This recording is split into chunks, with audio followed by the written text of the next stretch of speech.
puntahan natin yung isa pang masaya.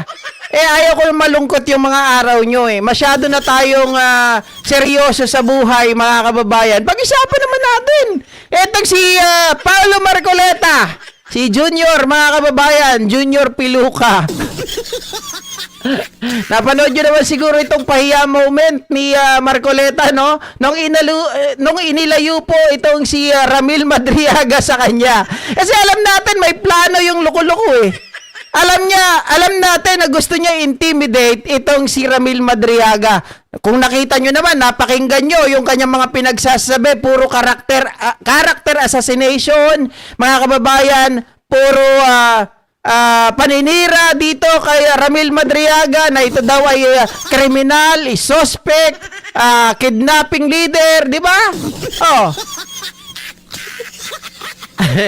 Ito, panoorin natin mga ka-GP Natics. Walang iya talaga, oh.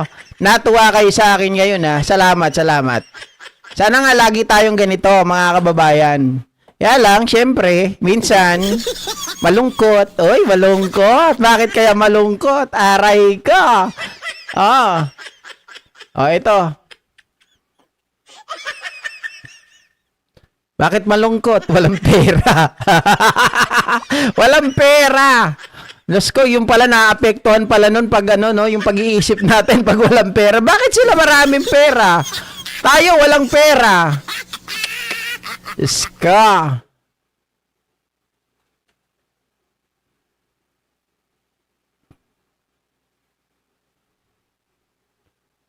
Eto talagang PC na to problema. Papalitan na kita eh. Walang hiya ka?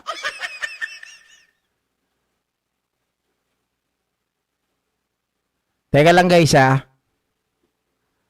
Di ko alam kung saan siya nagpunta eh. Eto pala. Nawala na lang po siya eh. Eto. Tignan natin si Marcoleta, mga kababayan. Ay. Wait lang. Tatawa lang naman tayo dito ng konti. Sa kanyang mga pinaggagawa, mga ka-GP Natics. Talaga naman. Ayan Kayo nang bahala. Allows, please do so. No. Yes, Your Honor. Thank you.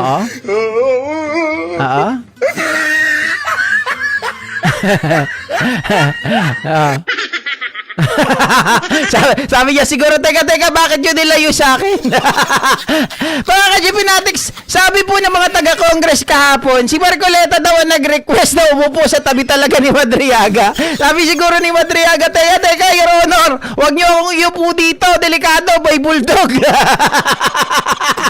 Baka kagatin ako.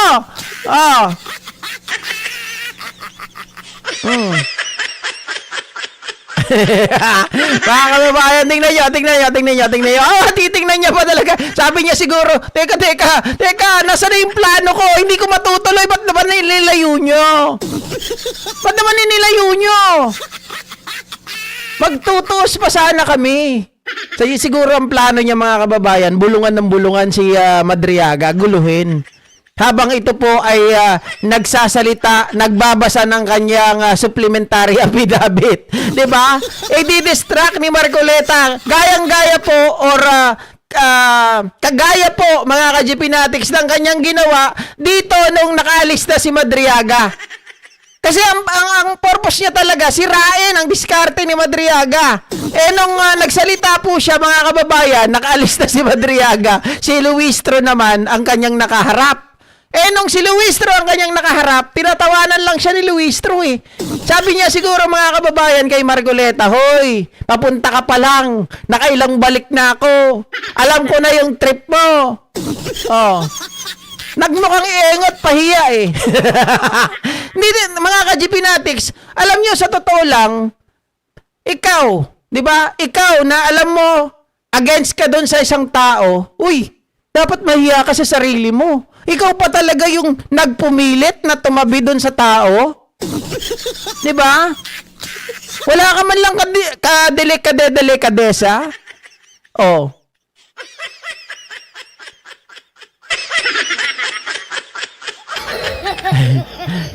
Aray ko, mga kababayan. Ayan, oh. Allows, please do so. Talagang umupo siya eh. Di ba? Hindi kasi natin nakita yung part na to na may pangalan. Hindi yan kay Marcoleta, mga kababayan. Wala po dyan yung pangalan ni Marcoleta. Okay, sabi sa akin nung tao dyan, nakakilala namin, hindi niya talaga upuan yan.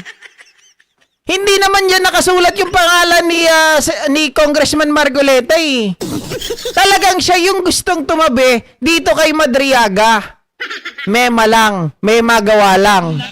'Di ba? Kasi nga sabi nyo, 15 ngayon, 14 kahapon. So kailangan nila magpakitang gilas kay Sara Duterte. Oy, Miss Vice President, meron kaming ginawa meron kaming inambag.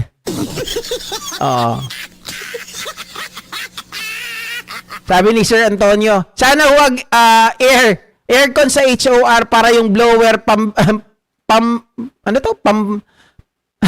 hindi ko mabasa. Pampabrika para liparin yung wig ng maliwanagan ang utak. Mga kababayan, dapat malaking electric pan. Pampabrika, mga kababayan, alam ko na, yung sinasabi ni Sir Antonio Andaya, yung malaking electric pan sa pabrika. Oo, mga kababayan, para kapag habang umiikot yon, mga kababayan, makikita natin yung wig ni Marcoleta, lumilipad na, ganon. Ang gaspang ng ugali. Manang-mana sa tatay. Like father, like son talaga, mga kababayan.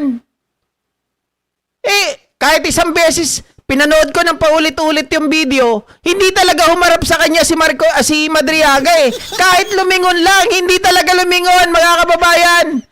At saka, ang sama ng mukha ni Madriaga dito, sabi niya siguro, may hudas. Meron ditong, bulldog sa tabi ko. Lipat niyo ako, Mr. Chair. Your Honor. No, Yes, Your Honor. Thank you.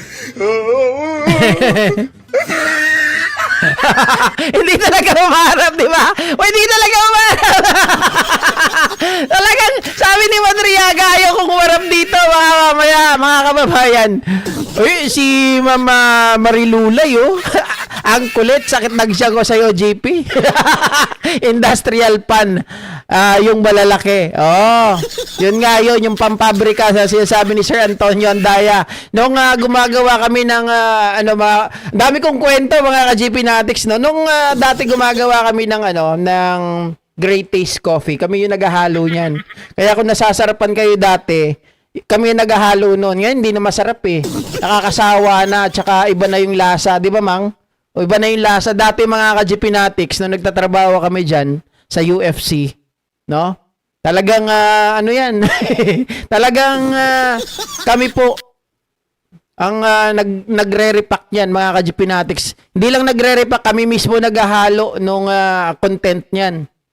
Yung mga materyales, mini-mixer namin yan.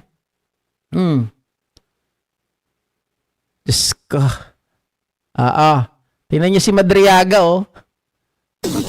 Parang, sabi niya siguro dun po, merong upuan. Huwag niyo lang po ako itabi dito kay Marcoleta. Sinisilip niya pa guys eh. Sinisilip niya pa kung bakit ba inilayo niyo? Sinisilip niya pa eh. Parang nandun sa kabilang bundok pumunta. Bakit inilayo niya sa akin? Hindi ko nagawa yung aking plano. Hindi ko nagawa yung aking gustong gawin. Na-intimidate itong si Madriaga. Kita ang pagkatulalay eh. Nadismaya siya doon, mga kababayan. Siguro, gusto niyang bulungan. Uy, Madriaga. Bigyan kita ng 1 million. Bigyan kita ng 1 billion. Huwag ka na magsalita. Papadala ko na sa bank account mo. Ganon kabilis, no, mga kababayan. Alright, so, anyway, magandang gabi po muli sa inyong lahat, mga kababayan. Hanggang dito na lamang po ang ating kasiyahan. At magkita-kita po tayo muli bukas, mga ka-GPnatics, at sana ganito din kainit at ganito din kasaya ang ating mga pagsasama. Sa mga hindi pa nagla-like dyan, mag-like na po kayo. Sa mga hindi pa po nagsusubscribe, please do subscribe our channel. At mga kababayan, tulungan nyo po ako na mayangat puli ang ating channel. Nang sa ganon, tumas ulit yung algorithm natin, mga kababayan.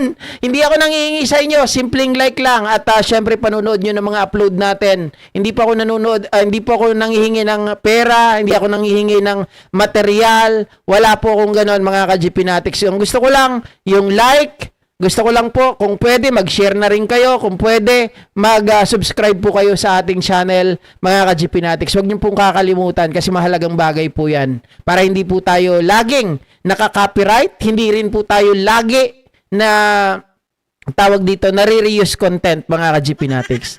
Paalam po at magkita-kita tayo bukas. Maraming salamat. Ay, ang bilis naman daw, sabi ni Jane Wanson. Okay lang yan, mga kababayan. Kaya po, sabi nyo mabilis kasi nag-enjoy kayo. Pero kapag ang topic natin, mga ka-GPnatics, na panood nyo na sa iba, o kaya naman ay wala kayong kainti-interest, sasabihin nyo napakahaba na. Diba? Ganun lang yun eh. Till next time, bye guys. Thank you.